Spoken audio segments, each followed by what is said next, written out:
Сәлеметсіздер ме? Бүгінгі сабағымыздың тақырыбы Атлах шайқасы. Атлах шайқасының екінші сабағы. Біз өткен сабақта Атлах шайқасының алғы шарттарымен, ондағы шайқастың маңызымен таныс болдық. Енді бүгінгі сабағымыздың зерттеу сұрағы неліктен Атлах шайқасын қалыптар шайқасы деп атайды?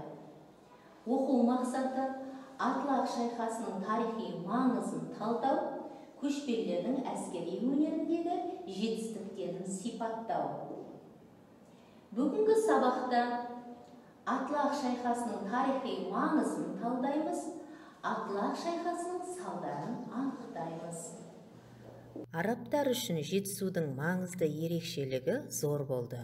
Сондықтан Атлах шайқасы туралы толық мәлімет білу үшін бейне жазбаға назар аударайық. Атлах шайқасы 751 жылы Атлах қаласы маңында Қытай мен араб әскерлерінің арасында болды.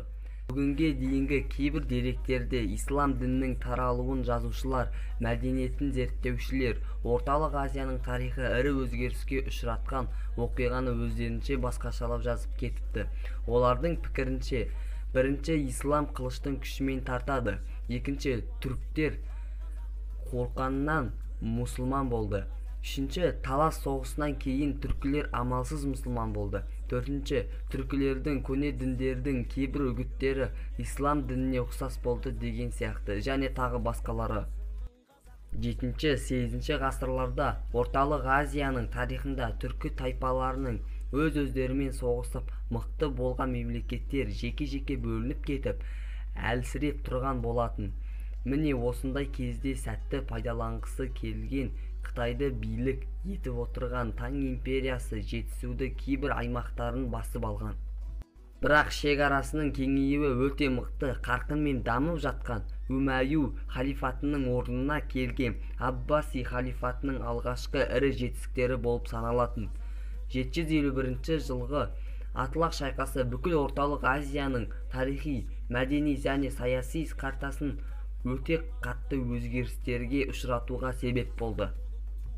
Осы бір ірі мұсылмандардың жеңісінен кейін Таң патшалығы 1000 жылға дейін қазақ жеріне аттап баспаған болса, ал ислам діні бұл жерлерде кеңінен тараған және қалалар аз уақытта әсем де көрікті болып дамыды. Бұл болып жатқан мәдени өзгерістерге Аббаси халифатының қосқан үлесі өте көп. 750-93 жыл билеген Умәйюлердің соңғы 14-ші халифасы Маруан, 2-ші Аббасилердің 1-ші халифасы Абул Аббас ас-Саффах құлатты. Оның қолбасшысы Зияд ибн Салих Атлах шайқасында мұсылмандардың әскерін басқарып, 751 жылы мұсылмандар Талас өзені маңында Қытай әскерімен соғысып жеңіп шықты.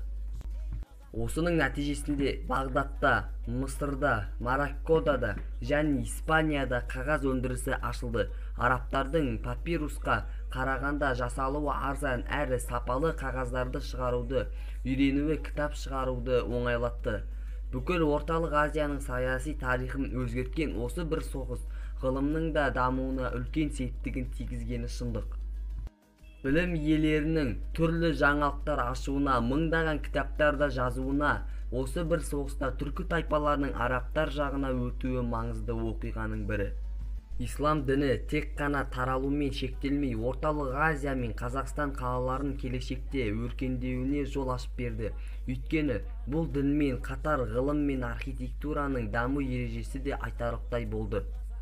Ал қайсы дін, қандай мәдениет немесе қай отаршыл ел әлем елдерінің Орталық Азия мен Қазақстанның мәдени ілгерілеуіне бұндай өнер ғылым сондай-ақ өзінің қайталанбас архитектурасын алып келді. Біз араб мәдениетінің тарихына және оның әлем мәдениетіне қосқан үлесін, Орталық Азия халықтарының мәдениетіне қалай тарағанын білген болсақ, бұрын соңды болмаған әлем өркениетіндегі керемет өзгерістер мен ғылыми жаңалықтары өте жақсы баға берер едік. Атлах шайқасы қай өркениеттің Қытайлар мен мұсылмандар Түркістанда билік ететіндігі жайлы мәселені анықтады, деген академик Василий Бартольд. Атлах шайқасының тарихи маңызы мен салдары. Бірінші мәселе, 751 жылы Тараз маңындағы Атлах қаласында араб және Қытай әскерлері арасында үлкен шайқас өтті. Түркештер мен қарлұқтар араб жағына шығып, соғыс 5 күнге созылды. Шайқаста Қытай әскері толық талқандалды. Түркі халықтарын Қытай құлдығынан, Будда дінінен аман сақтап қалды. Шайқастан соң қарлұқтар Жетісуда саяси билік орнатып, қарлұқ қағанатын құрды. Екінші мәселе, тұтқынға түскен қытайлықтар жібек мата жасауды үйретті. Сауда-саттық жасалды. Қытайлар Жетісудан қуылды. Арабтар орталық Азия аумағына шегінді. Бұл аймақта ислам діні тез тарала бастады.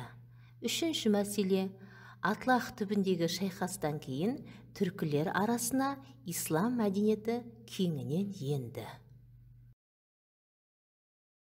Балалар, енді біз Атлах шайқасының тарихи маңызы мен салдарын кесте арқылы айтайық. Бірінші, саяси жағдайы қалай болды екен? Түркілер тәуелсіздігін сақтады. 1000 жылға жуық қытайлықтар бұл өлкеге аяқ басу тоқтатты. Арабтарда тұрақтап қала алмады. Қарлұқ қағанаты пайда болды. Екінші, экономикалық жағдай қалай болды? Қытай қолөнершілері қағаз жібек жасау үйретті. Сауда қарым-қатынас сақталды. Қала мәдениеті қалыптасты.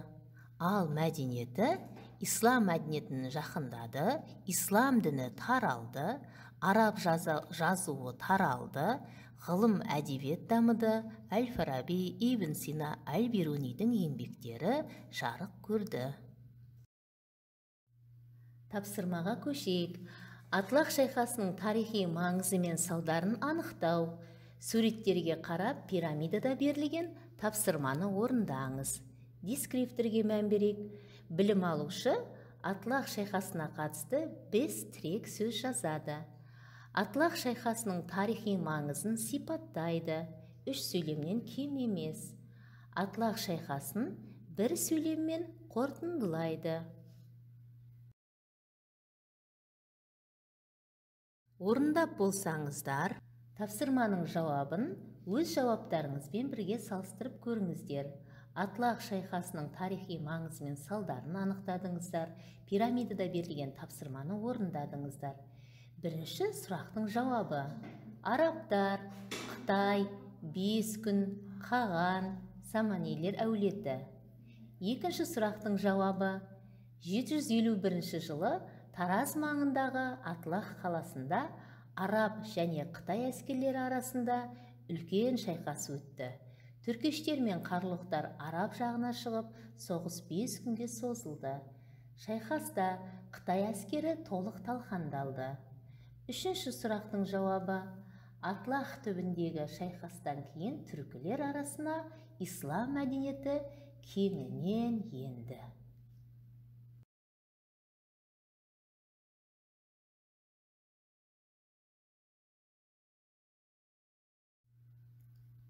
Балалар, бүгінгі сабағымызды қорытындылай келе, мына бейне картаға назар аударайық. Атлах түбіндегі шайқастың түркі халықтарының тағдырында үлкен тарихи маңызы болғанын білдік. Қытайлар Жетісудан қуылды.